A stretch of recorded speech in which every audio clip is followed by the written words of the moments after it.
여러분 안녕하십니까. 강신업 변호사입니다. 원화 가치가 휴지가 되고 있다라고 걱정을 하고 있는데요. 자, 실제로 말이죠. 다음 달이면은 1,540원까지 갈 것으로 예상이 됩니다. 지금이 1,472원 정도입니다. 급격하게 올랐죠. 지금 원화 가치 하락이 뉴질랜드 이어서 두 번째로 지금 큽니다. 그리고 애완위기 이후 최대의 낙폭을 기록하고 있습니다.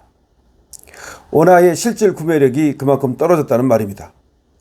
한국의 실질 실효 환율은 16년 2개월 만에 가장 낮은 수치입니다. 그만큼 원화의 실질 구매력이 떨어졌다는 얘기입니다.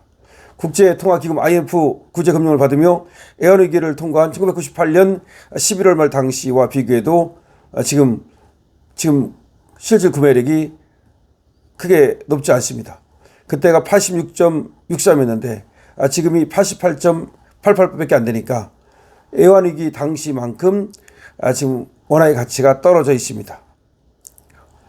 자, 그러면 앞으로 원화가 어떻게 될 것인가? 더 떨어질 것으로 예상이 됩니다. 그 이유는 첫 번째, 지금 주유국 통화 대비 최약체를 벗어나지 못하고 있는데 뉴질랜드에 이어서 최대로 큰 폭을 기록했는데요. 지금 달러가 자꾸 새 나가고 있습니다. 밖으로 많이 나가고 있는데 그 여러 가지 이유가 있습니다만은 어쨌든 정부 개입만으로 환율의 방향성을 바꾸기 어려울 것으로 예상이 됩니다. 자, 그렇게 되면은 고삐 풀린 망아지처럼 이 환율이 오르는 거를 막을 수 없을 것으로 예상이 되는데요. 그러면 어떻게 되느냐? 이걸 이제 우리가 한번 생각해 볼 필요가 있습니다. 사실 말이죠. 지금 원화 가치가 떨어진다는 얘기는요, 돈을 많이 풀었다는 얘기입니다. 우리가 2022년 이후 한 3년 만에 무려 20%를 더 풀었습니다. 그러니까 2022년경에 100원 정도가 우리나라에 돌아다녔다면 지금은 120원 정도가 돌아다닙니다. 돈이 20%가 풀렸다는 얘기입니다. 돈이 풀리면 당연히 부동산 값이 올라가고 주식값이 올라가고 물가가 올라가게 됩니다. 돈을 사실 굉장히 많이 푸는 겁니다. 물론 그 전에 더 많이 푸는 적도 있지만 그때는 우리의 경제 성장률이 클 때, 그때는 상관없습니다. 경제 성장이 되면 그만큼 돈을 더 풀어도 문제가 생기지 않습니다. 근데 지금 우리나라는 경제 성장이 1%도 안 됩니다. 그런데 돈만 3년 만에 20%를 풀었습니다. 그동안에 미국은 3% 정도밖에 안 풀었습니다. 자, 이게 문제가 되는 겁니다. 다시 말하면 돈을 많이 풀어놓으니까 시중에 돌아다니는 돈이 많고 돈이 많이 돌아다니니까 물가가 오르고 그리고 부동산 값이 오르고 그리고 주식값도 오른 겁니다. 사실은 돈 때문에 오른 겁니다. 돈으로 올려놓은 겁니다. 자, 그러니까 원화의 가치는 떨어질 수밖에 없는 거죠. 근데 문제는 말이죠. 여기서 왜 그렇게 더 가파르게 이렇게 올라가느냐. 원래는 그 전에 우리가 작년에만 해도 상단을 1,400원 정도로 봤습니다. 근데 내년에는 1,540원까지 간다고 지금 보고 있잖아요. 상단이. 그 이유는 말이죠. 그만큼 우리가 지금 달러가 새 나가는 데가 많다는 얘기입니다. 돈이 바깥으로 많이 나간다는 얘기입니다. 첫 번째 서학개미가 지금 미국 주식을 많이 삽니다. 그것도 하나의 솔직히 이유가 됩니다. 그러니까 서학개미가 미국 주식을 많이 사면서 달러가 많이 나간다는 것도 하나의 이유가 되고요. 또 하나는 관세 협상을 겪으면서 말이죠. 앞으로 달러가 굉장히 많이 필요하고 그 다음에 그와 결부돼서 우리 기업들이 해외로 나가는 수밖에 없습니다. 해외로 나가지 않으면 여기서는 고사할 수밖에 없으니까요. 벌써 반도체나 자동차나 많이 나가기 시작했습니다. 그뿐만 아니라 조선이고 뭐고 지금 미국으로 많이 갈 수밖에 없는데 그걸 대비해 가지고 대기업들이 달러를 환전하지 않고 달러로 두고 있습니다. 원화로 환전을 안 해요. 달러가 생기면 그 달러를 비축해 두면서 지금 시중에서 달러 부족 현상이 일어나고 있습니다. 이것도 지금 달러 값이 오르는 이유 중에 하나입니다.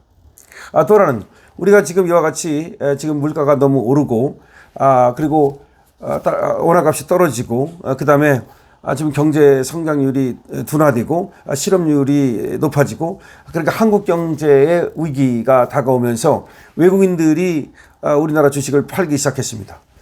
우리나라 주식을 팔기 시작했다는 얘기는 아무래도 이 사람들이 이제 주식을 팔아갖고 달러를 바꿔서 나가야 되니까 결과적으로 달러가 더 필요해졌다는 말이 됩니다. 그래서 주식시장에서 외국인들이 지금 주식을 팔고 있는 것도 사실은 달러 값이 올라가는 이유 중에 하나가 됩니다. 그 다음에 아무래도 지금 이재명 리스크를 얘기 안 할 수가 없습니다. 이재명 리스크가 너무 크기 때문에 이재명은 인위적으로 주식값을 올린다고 하지만 지금 이거는 돈이 풀렸기 때문에 좀 올라가는 거지 사실상 인위적으로 주식값을 올리는 것은 불가능하다고 봐야 되는데요. 오히려 이재명이 지금 미국과의 관계라든가 또 안에서 지금 경제적인 어떤 그 논리로 보더라도 이재명이 과연 이 경제에 도움이 되겠는가라고 하는 의심이 많은데요. 그렇기 때문에 이 사법 리스크가 가지는 이재명의 어떤 리스크라든지 정치 리스크라든지 이런 것들이 경제 리스크로 치환되면서 아무래도 지금 원화 값이 떨어지고 있습니다. 그러니까 미국이 이제 이재명을 지금 이제 쳐다보고 있는 거 아닙니까? 그리고 노려보고 있는 거 아닙니까? 그런데 한국에 대해서 어떻게 요리를 할지를 지금 알 수가 없어요. 일단 통화 사업을 안 해줬다는 게 굉장히 불안한 요소거든요. 사실은 말이죠. 통화 사업을 우리가 그렇게 요청을 했음에도 불구하고 끝까지 안 해줬다는 거는 과연 미국이 이 대한민국을 어떻게 지금 앞으로 정말 요리를 하려고 그러는 것인지 이재명 정권을 어떻게 요리하려고 그러는 것인지가 궁금하지 않을 수가 없어요. 미국이 얘기하는 것만큼 우리가 투자를 하기 위해서는 그만큼 달러가 필요한데 달러는 날 데가 없는데 우리가 다른 데서 근데 사실은 이번 관세 협상을 보면 너무나 이상한 게 있거든요. 우리가 이 국채를 발행한다든지 해가지고서 이 달러를 갖다가 이 확보하는 거 이것도 사실은 못하게 만들어놨습니다. 예평채를 발행해가지고서 이 달러를 갖다가 매입하는 거 이런 것도 마지막 수단으로만 가능하지 못하게 만들어놨거든요. 그러니까 사실은 달러를 갖다가 우리가 미리 좀 이렇게 사는 것도 불가능하게 만들어놨기 때문에 과연 어떤 의도로 이렇게 관세 협상에서 우리의 손발을 묶어버린 건지 그것이 지금도 의문입니다. 그렇기 때문에 여러 가지 해석이 나오는데 이재명 정권에 대한 불신 때문에 사실은 이게 정치적으로 하면 이것이 이제 또 내정 간섭이니 이런 말이 나오니까 경제적으로 이재명 정권을 사실상 포로로 묶어버렸다 이런 얘기가 나오는 겁니다. 그래서 우리가 갖고 있는 외환보유고 같은 거 이거를 갖다 다른 데 쓸 수 없도록 거의 묶어버림으로써 꼼짝달싹 못하게 만들었다. 그러니까 이게 얘기가 무슨 얘기냐면 만약에 이재명이가 말을 안 듣고 친중 행보를 보인다든지 이상한 어떤 짓거리를 할 때 미국은 바로 지금 이렇게 고삐로 이렇게 막아놨던 고삐로 뚫어놨던 이거를 갖다가 경제 고삐죠. 이 경제 고삐를 가지고 그야말로 대한민국을 갖다가 옥죄일 수 있게 이재명 정권을 옥죄일 수 있게 이렇게 만들어 놓은 게 아니냐라는 겁니다. 지금 아르헨티나 같은 나라는 우파 정권이 들어서자 바로 통화 사업을 해주지 않았습니까? 근데 좌파 정권일 때는 안 해줬거든요. 그러니까 마찬가지로 이재명 좌파 정권에 대한 어떤 불신 때문에 결과적으로 이렇게 경제 고삐를 우리나라한테 채운 게 아니냐라고 하는 얘기가 나오고 있습니다.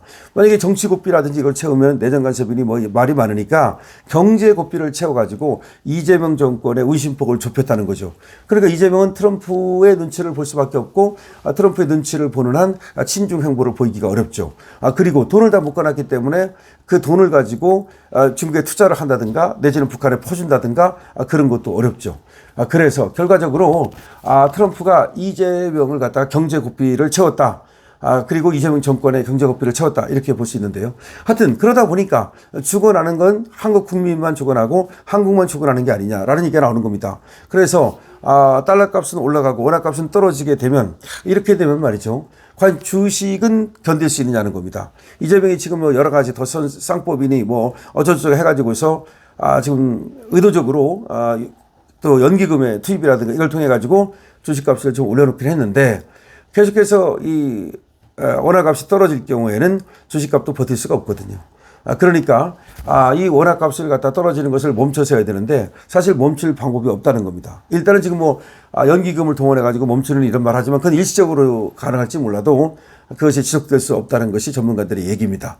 그렇기 때문에 정리를 하자면 달러 값은 좀 더 오를 수밖에 없을 것이고 내달 1540원까지 가는 게 아니냐라는 얘기가 나오고 달러 값이 오르면 주식은 사실상 더 이상 오르기 어려운 게 아니냐. 뭐 종목에 따라서는 좀 다를 수가 있습니다. 그렇지만 전체적으로 이제 그런 얘기가 나오는 거고, 다만 개별적으로 뭐 지금 반도체 DRAM 같은 거는 뭐 값이 좋고 없으면 못 판다 그러니까 모르겠어요. 그래서 반도체 같은 것은 급속하게 주식값이 떨어질 것 같지는 않지만 어쨌든 좀 주의를 기울일 필요가 있다는 얘기입니다. 결과적으로 이재명 리스크가 그리고 한국에서 돈을 엄청나게 많이 푸른 거, 이것이 부동산 값을 올리고 주식 값을 올렸지만 동시에 물가도 올리고 그렇게 됨으로써, 그리고 원화를 떨어뜨림으로써 사실상 국민들의 삶은 더 살기가 팍팍해졌다는 겁니다. 결국은 지도자를 잘 만나야 국민들의 삶이 편안해지는데 앞으로 어떻게 될지 걱정됩니다. 강시엽TV입니다.